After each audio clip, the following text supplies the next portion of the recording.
Hey, Lead Up listeners, Mike Harbour, another great interview episode on the Lead Up podcast. Really excited for my special guest today. Her name is Jill Hewlett. She's a neighbor up north in Canada. She's an international recognized speaker.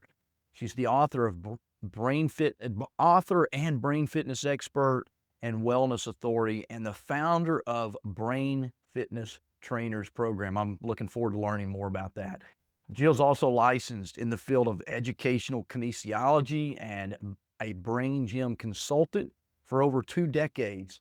Jill has authored 2 books, Common Sense, Uncommonly Practiced, and Uncommon Sense Put into Practice. We all need a little bit more of that, I'm sure. And I'm looking forward to having this conversation. Jill has also produced and hosted her own wellness TV show, and she's the founder and mentor of Women's Wellness Circles. I'm really excited to welcome Jill to the show. Jill, welcome to the Lead Up podcast. Oh, thanks so much for having me, Mike. Since we first spoke, I have been looking forward to this interview. So, yeah, and to share with your listeners all about things brain fitness and what they can do to improve their brain health and their cognitive functioning. Yeah, I'm really looking forward to this too. Look, as you and I discussed, I operate in the field of leadership and leadership development and leadership performance.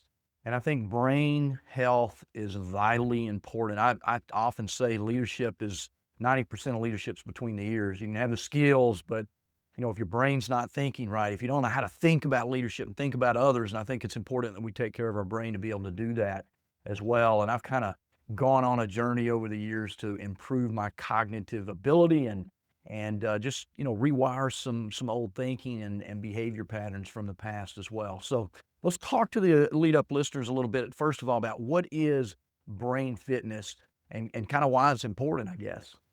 Yeah, absolutely. I really appreciate what you said about you taking responsibility to rewire your brain so you can function differently or better. And really, that's what the essence of brain fitness is. It starts with the awareness that we can even do that, right? At every age and stage of life, brain change is possible. And as long as we're here on the planet, we're creating more neurons and we can create new neural pathways, which is very exciting because, decades ago, that wasn't understood. I mean, the science community hadn't even realized and tapped into this discovery of something called neuroplasticity, which means our brain is not made of plastic, of course, but it's malleable, changeable, modifiable, sculptable. And so, being able to understand that we have this means that then we can tap into it and do it strategically. So the other parts of brain fitness are actually educating people on user-friendly neuroscience. So it's not neuroscience that's accessible to everyone. You don't have to have a science degree or medical degree. It's not rocket scientific science. It's really about everyday user-friendly applications and applying it to our personal and our professional lives. And that leads to the third part of what brain fitness is, which is really all the strategies and habits that an individual would benefit from implementing so that they can create what I like to say is their fit brain and their fit life. Yeah, so let's talk just a little bit about neuroplasticity and this idea that the brain is moldable, changeable.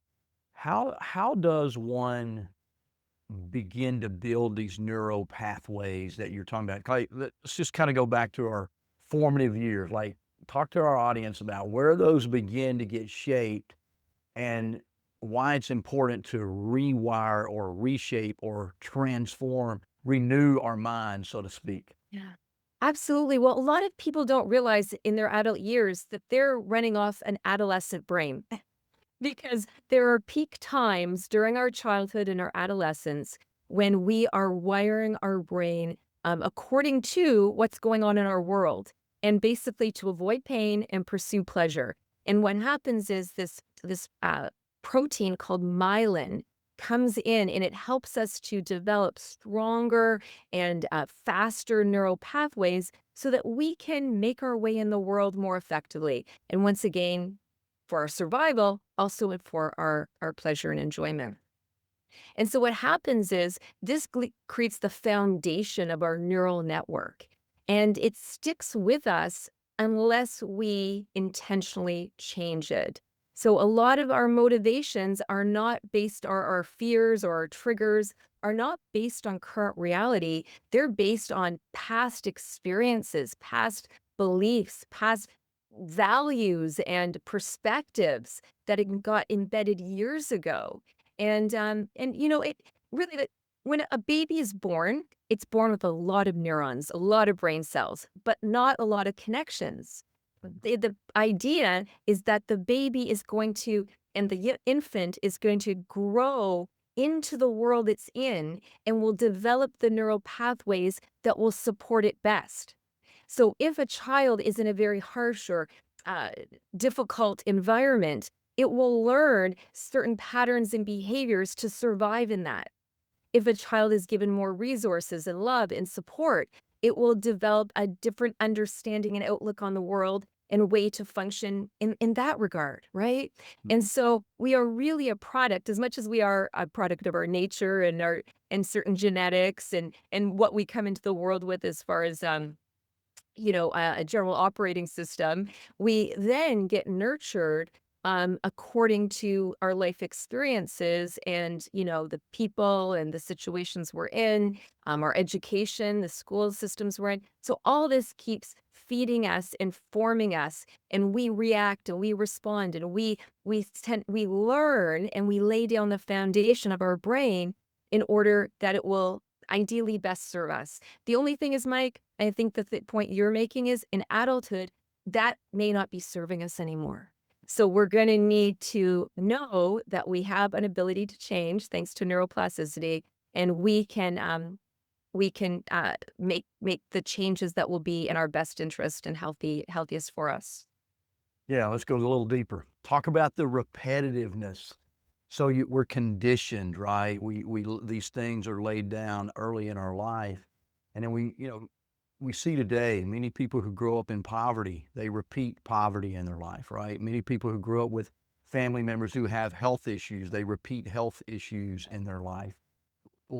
Many people that grow up in maybe dysfunction in their homes and distrust of people. They grow up to be adults where they distrust other people or create other dysfunction in their life. So talk about that just a little bit, the repetitiveness, and then why it's important to step into a brain fitness program or some way to really rewire and redistribute those synapses and those connections you were talking about earlier. Yeah, you're right. Well, you're right. If we're not aware of something, we are going to likely just fall into habits and patterns because our brain is an energy hog. It uses a lot of energy. So to do things new and differently requires a lot of brain resources and glucose and, like I said, energy. And so what will happen is, especially when a person's busy and stressed in their regular day-to-day life, as much as possible, the brain will default into patterns, ways of thinking and doing things that it already knows. It just simply to get by and to conserve energy.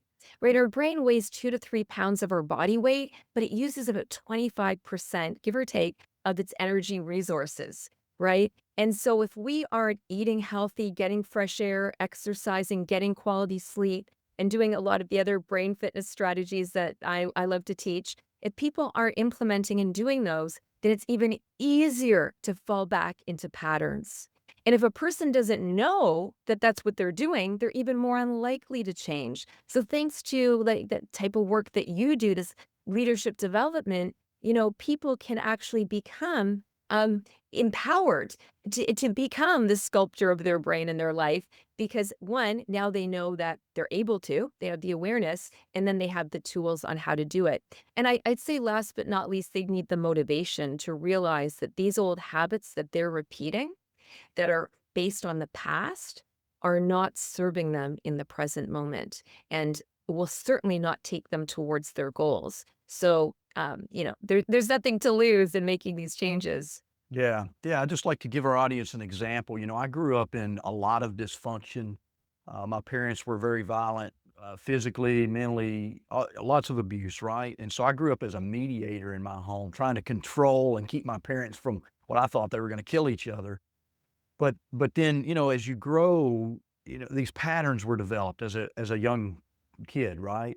And then as I grow, I wanna be a leader, I wanna lead people, so anytime things seem to get out of control, I would react by taking over or react with anger or react with this assertiveness and aggressiveness to try to calm things down and control things. And I think the reason, what Jill's sharing with us today for us leaders is you need to recognize things that don't serve you well in leadership. And a lot of it has to do with these old brain patterns and, wirings that we've had maybe from 10, 20, 30, 40 years ago as a child. And if we don't deal with those, they'll continue to creep in and cause challenges for us as well. So Bill, Jill, let's talk about, first of all, how did you get into this stuff for yourself? And then let's go deeper about how people can really utilize it in their own lives. Yeah, absolutely, absolutely, and I really enjoy how and appreciating that you're bringing a personal tone to this and an example, right? Because it's a fabulous example of your upbringing being so challenging, feeling like life or death, and then look at you today being the steward of your own life, taking control, being a leader, teaching others how to lead, and I think then we can pay it forward, right? We have that information and we know how to apply it. And, I have a different story, but there's something similar in the sense of that desire for personal growth and personal development. So, I went into post-secondary school, university, with the plan to become a school teacher. I had enjoyed high school. I was friends with some of my school teachers actually, and I just thought I really I was comfortable in that setting and I wanted to make a difference and I saw the impact they were having on me and I wanted to also to do that myself. What happened though when I was at university is that I discovered my passion in health and wellness because when I moved away from home and I started managing my own life and I started getting into busy workload of school and social situations and good things, but also drama, all that happens in those young years. I started to put my self-care and my fitness and my health practices aside, ones that I had actually started to develop in high school, actually. And I started to gain weight. I was out of balance emotionally and mentally. I just wasn't myself. My grades were becoming really low. I was just like I wasn't happy, and I wasn't something was missing, something was off. And then what I realized was I was not prioritizing my health and well-being. And I didn't have time not to do that. So the moment I switched gears and I started putting myself back first and getting proper sleep and eating healthy and getting exercise and doing all these things, it was like a transformation. And then I was able to produce results, start to get the grades again. I was able to take on volunteer positions and work several part-time jobs. Like I had the energy. Now, I'm also going to share this another piece to this because that's what happened kind of immediately before I then changed my direction of my education. And when I graduated, instead of going to teachers college, I started looking at where I would do my work in the health and wellness field. And that's when I learned about something called educational kinesiology, which you mentioned in my bio. And this is Dr. Paul Dennison's, the founder of this body of work. And it's all about applying neuroscience to everyday life and especially in the learning setting. So what was funny is here as I had this plan to go into education, and then I realized that about the importance of health and wellness for myself and realized that others would benefit too. This came into my life, this incredible field of work, and it has the word education in it, but from a different slant. It looks at it from its Latin definition, educare, which means to draw out our abilities, our potential, our motivation, rather than depositing it, which was the experience I had had all my years in school, which was like you learn information, you take it in, you get tested on it, on how well you understand and can memorize it. And then the idea is that you then get the grades and go on to, the next step of the career path. But for me, when I made that change and I found out about educational kinesiology, it turned learning and understanding things upside down. and actually put it into a framework that made sense. That we need to understand ourselves from the bottom up, the inside out. We need to draw out our potential. And then through Dr. Dennison's programs, I started to learn brain gym strategies to support individuals in how to do that. And I was applying it in my own life, and I was seeing great results. And so that led me to lots of other training and applications and applying this to myself and clients. And ultimately, over the past 10 years, Mike, that has led to me creating the brain fitness programs, because so much more information has come out pertaining to neuroscience. Like, it's such a cutting edge topic. And I wanted to bring forward the understanding of things like epigenetics, Mm. and other key and critical pieces that people would need to know in order to, be healthy, take care of their brain health, take care of their mental health, their emotional health, and of course, ultimately, achieve higher cognitive functioning and access those executive functions where they can plan, be creative, problem solve, decision make, focus, all those things that are needed not just in the classroom and the workplace, but also in our daily lives. Yeah, that's good. So, what are some common misconceptions or myths about brain fitness that we need to talk about and help our listeners understand before we move forward and really applying brain fitness? Yes, yeah, I'm so happy you're asking that, because there are a lot of myths, because even though neuroscience has opened up into it's burgeoned into this amazing mainstream interest, there are still a lot of people who have a disconnect on what that information is and how to apply it. And I think to start with, it's that people need to understand that their brain can change and that it's possible at every age and stage of life.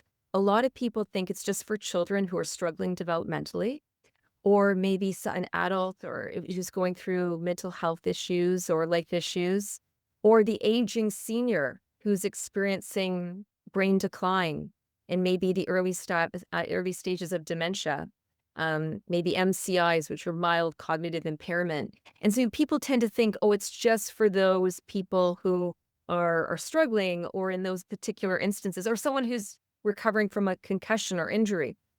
The reality is, brain fitness is for every brain and body. I work with particular sectors in my keynotes and training sessions. Um, However, everybody can benefit, and even top performers, CEOs, managers. I mean, anyone who's dealing with stress needs brain fitness. So, yeah, I think that's the biggest myth out there, that it's only for certain people and certain times, dealing with certain issues. Yeah, so what about the this idea, that I'm probably a little bit older than you, maybe quite a bit older than you, but you have this certain IQ, right? You're born genetically with as much intelligence as you're ever going to have. How does brain fitness fit into that idea? And is that a truth or a myth that we've heard maybe growing up? Oh, it's so good you brought that up, because first of all, we are all different. We all have different personality types and learning styles. So if we were in a classroom setting as a child where our learning style was not supported, and then right away we are not given the opportunity to develop our intelligence the for the best way that we could, the best way possible. So we might start to think, hey, we're not smart, when we actually are. We're just in the wrong setting. We're with the wrong role models, the wrong teachers, and the wrong curriculum, or maybe even the wrong speed of learning. Some people learn faster, some people learn slower. It doesn't mean that they're not able to learn, it's just how they process information. So that sets the tone for one's own perception of how smart or not they are, which can be completely inaccurate. And then just the reality is, if people aren't given the opportunities to learn and explore and try things, because our brain is experience dependent. Our brain develops according to the experiences we have, and our brain is hungry for experiences. So if we're stuck in a very limited environment where there's, a financial lack of financial resources, lack of opportunities, we're just kind of living the same day over and over again. we don't get a chance to develop what's there and what we're able to. So I like to explain to people that at every age and stage of life, you can become smarter. You can change your IQ when you start to focus on being in environments that support your learning and where you're in environments where you're enjoying what you're learning. Mm. And I find that there's a lot of adults who I've come across who all of a sudden, they didn't do this as a child, but all of a sudden they took up a sport or they took up a musical instrument or art, or they made a career change or something, or they moved to a new area or a new climate that was more suitable for them. And whatever that change was or that thing they decided to finally try and do, they realized it was like a homecoming. It was like, I'm actually good at this. Mm. I, they're surprised. They didn't think that that was possible because they were in a framework that didn't support that. Yeah. Yeah, so good. I use my own self as an example. Growing up, terrible at math. Still am, by the way. I still don't understand why X plus Y equals Z, and in math, any class that had to do with math, algebra, I was a terrible student, but a D, C student at best.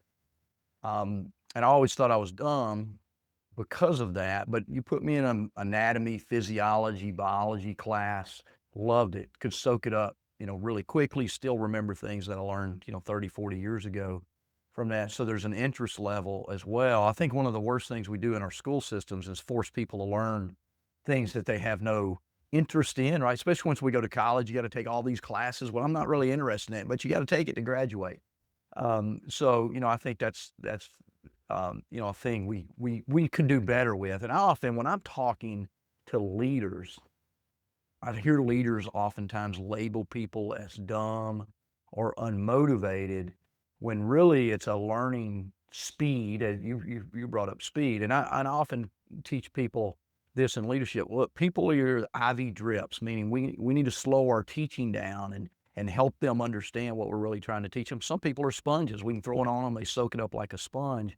But it's my job as a leader to modify my style of teaching training when I'm trying to develop people to make sure that they're catching it at the speed at which they catch things. People aren't dumb. They're not stupid. They learn differently, right? And so we have to, as leaders, we even have to learn that. I think that's just something I wanted to make sure our listeners heard Oh, yeah. in this context, because I think it's really, really important. Oh, Well, absolutely. go And ahead. by the way, can I just throw something in there, Mike? Yeah. I so appreciate your openness and sharing personal experiences. So I'm going to throw one in too. So I'm a public speaker in my work. I lead groups. I speak online and in person at small events and big events. And yet, in a public school, and even in high school, my greatest fear was public speaking. And in fact, in I almost failed kindergarten. Now, who can say that? I almost failed kindergarten because I was so shy and introverted, and I wanted to be at home with my parents and my younger sisters. My parents actually owned a sporting goods store, and we lived behind it. And a part of me couldn't understand why I had to go off into the world and they got to stay home. Um, anyway, that was like I think part of the issue. But the other thing was I just that I was at that growth point yet. And so what ended up happening is before going into grade 1, they put me into a summer camp that was to help kids further their growth and development. And all I remember about it was that we sang a lot of songs, we bounced on a trampoline, we played games. But whatever happened during that time developmentally, I got a boost. Mm. And then something happened, I became ready. So there's a timing thing. There's also circumstance situation. But having said that, going into public school, I still became, as much as I was comfortable being at school, there was a part of me that didn't like to speak in front of a group. I would literally shake like a leaf. By the time I came into middle school, I started to catch the drift that I couldn't get out of having to do this. There was going to be speeches, there's going to be presentations, science fair projects, all those things that I couldn't get out of because I kept trying to be sick on the day it was my time to present. So when I got to high school, I started to develop some kind of strategies where like train my mindset. And that was a time in my life, Mike, when I became much more athletic. I was involved in a lot of sports. I was the girls' athletic rep at the school. I was getting involved in student council and things. And so all these extracurricular, which I want to say to the people listening, what you're doing in your regular life is important, but get out there and do extracurricular things because just like that camp or just like these activities I engaged in, they started to help develop me and my confidence and my abilities in other ways that became transferable. So all of a sudden, I found myself as I was feeling comfortable on like taking a leadership position on a sports team, especially a rep sports team where you're the goal is to win. All of a sudden, that was transferable into the classroom when I needed to give a presentation. So there was just this natural growth that wasn't linear, but it happened over time. And then I have to say, as I got into my 20s and really discovered my passion and health and wellness and my career path, you can't shut me up because I am talking about something that I am just so passionate about. Yeah, that's really good. You develop that muscle, as they say, right? And now are really good at it and skilled at it.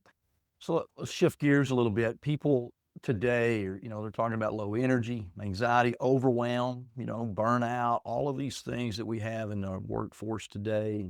Just anxiety. There's, a common theme of anxiety or fear. And look, I have my own ideas about what causes a lot of that. I think we're oversensitized with, news media and social media and those types of things. But how can brain fitness help people with those types of challenges they may be experiencing in their life now? Yeah. Great question. Thank you. So, we can look at them individually, like, say, a tired brain or an anxious brain or a foggy brain or a kind of a depressed brain. Like, we could look at them in individual ways, but that would take us a lot more time. So, for the purpose of this conversation, I think it's really helpful to kind of cut to the chase, to the things that are common throughout a common thread throughout all of those, right? And the common issues throughout all those. And really, it shows up in things like you just mentioned, that a lot of people are inundated with TMI, too much information overload. And so our brain just can't keep up with it. And like I said before, and our brain is an energy hog and it requires a lot of energy to learn, to assimilate information, to then act on that information, to put that information into memory and store it properly. So this takes a lot. So when we're getting inundated by there's something called IFS, information fatigue syndrome, that people are literally having. And then that very issue that they are confronted with during the day tends to keep them up at night. Mhm. Because now when they're trying to unwind to go into a relaxed state, it's really hard to do it. And especially, Mike, if people have been sitting all day. Yeah. Because now they're not getting the movement of the circulation of the oxygen and the nutrition and the brain activation that is required, that why we need to exercise. One of the many reasons, along with strengthening our bones and muscles and activating that brain-derived neurotrophic factor, that healthy fertilizer for the brain that gets activated through exercise, like all those things are important. But just in the fact to give our brain a break, like go for a walk, get away from your desk, clear your head, let yourself reflect and go into that default network and not always be on and task masking and also trying to problem solve and get thing to-do lists done. Our brain is not designed to be running on high speed all the time. We operate through brain waves, and the gamma state is the most intense one, right? And then the delta one is the slowest one, it's the deepest one. It's actually when we're asleep. And so in between, we need to fluctuate throughout the course of the day. We can't always be on. We can't always be troubleshooting. We can't always be managing information. So there's that part. And then there's the other part that I think you maybe alluded to, but the constant change and uncertainty that people are facing in the world today, it is very unstabilizing. And I like to say in brain fitness, the more stable, the more able. Mm. And so when we are not feeling grounded and stable and supported and nurtured and nourished, when we're not feeling those things, we know it. Even if we're trying to ignore it, our system never ignores it. Our system is aware of everything. Our brain looks for threats 5 times every second, not 5 times every minute, every hour, 5 times per second, it's looking for threats. We are constantly on the lookout. So when people are dealing with too much information and then this constant change and uncertainty and like these big issues, global issues that are going on that we really can't even control a lot of them. All we can do is really control ourselves. But we're being faced everywhere we turn through the media, through messaging, this kind of fear-based information. Really, it leads to all those issues that we mentioned, and especially anxiety is a big one, and mental health issues, which are on the rise. Yeah, yeah, so true. Jill, I'm a Christian believer, and there's scripture in Romans it says, "Do not be conformed to this world, but be transformed by the renewing of your mind." And this is what we're talking about right here, right? When we're taking in too much information from the world, we're going to conform to what the world wants us to do, right? Be fearful, be anxious, the world's on fire, all of these things. If we're constantly taking that in, if we're listening to that, then our mind, that's the way that we're forming our brain waves, right? We're conforming to the ways of the world. But that scripture goes on to say, be transformed by the renewing of your mind, which is really what you're talking about, renewing our mind so that we have more energy and love, patience, kindness, whatever those things are that we need when we're working and interacting with other people. Talk to us about a strategy. Teach us one strategy, one brain fitness strategy that may help us overcome stress or anxiety or whatever you choose to teach us. Okay, absolutely. Well, if you're open to it, I like to teach a really quick brain reset Yeah. because I like to call it a desk reset too. So no people don't have to change their clothes. They don't have to, go outside or attend a class to do it. They can do it themselves right in front of their computer, right sitting at their desk. So the first thing is that our brain is an electrical unit. Our whole system operates from electrical currency. And so we basically need to be hydropowered. So this is a great time for me to take a sip of water. You too. Cheers, Mike.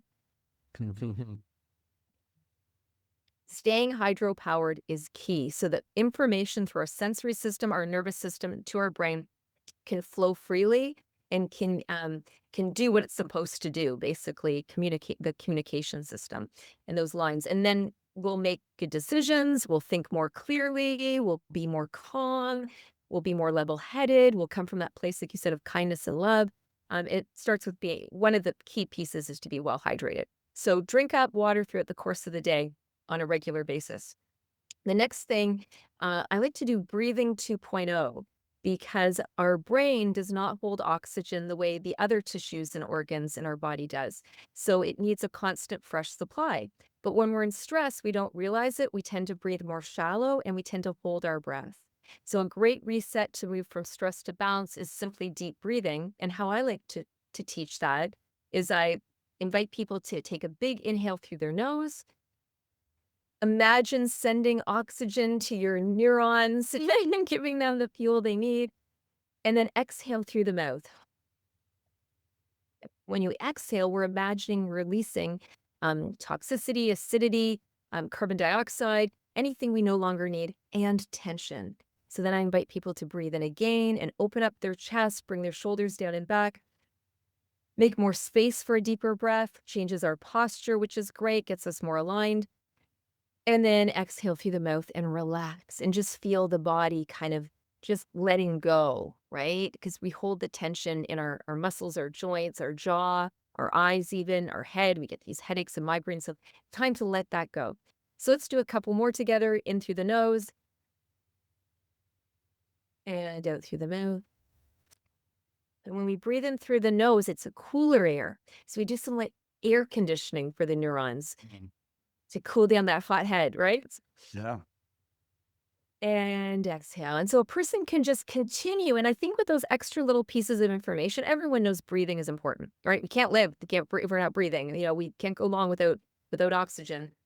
But when they start to have a technique like that, that's so easy, and understanding of what it's doing for them and kind of envision that refueling and that exhaling, releasing, a person can start to energize their system while at the same time calm their system too. Not many people realize that both go in hand in hand. It's a lot of people, I'm energized, I'm go, go, go, or I'm calm and I'm flaked out on the couch, right? Or snoozing. There's a balance between a wonderful sweet spot where we can be energized and calm simultaneously. It's beautiful. And then last but not least, I'd like to teach you and your listeners a quick all over body massage. And it's really quick, it's easy, and it feels so good. It's one of my favorite activities. We have over 400 pressure points in our ears. And so I would just invite people to take each hand to either side of their head to their ear and just massage, starting at the top with the thumbs to the front of the ear and the fingers to the back. Start to roll out the ear top to bottom, bit by bit. Going, it feels amazing. If someone was to do this and not feel comfortable doing it, I invite them to modify it or not do it or do it differently. But basically, most people will say this feels incredible, going from top to bottom, right around the lobes to the bottom, start at the top again. And as they're doing this, they're activating their parasympathetic response, which is the rest and digest response. It turns on listening with both ears. So you're activating both main brain hemispheres.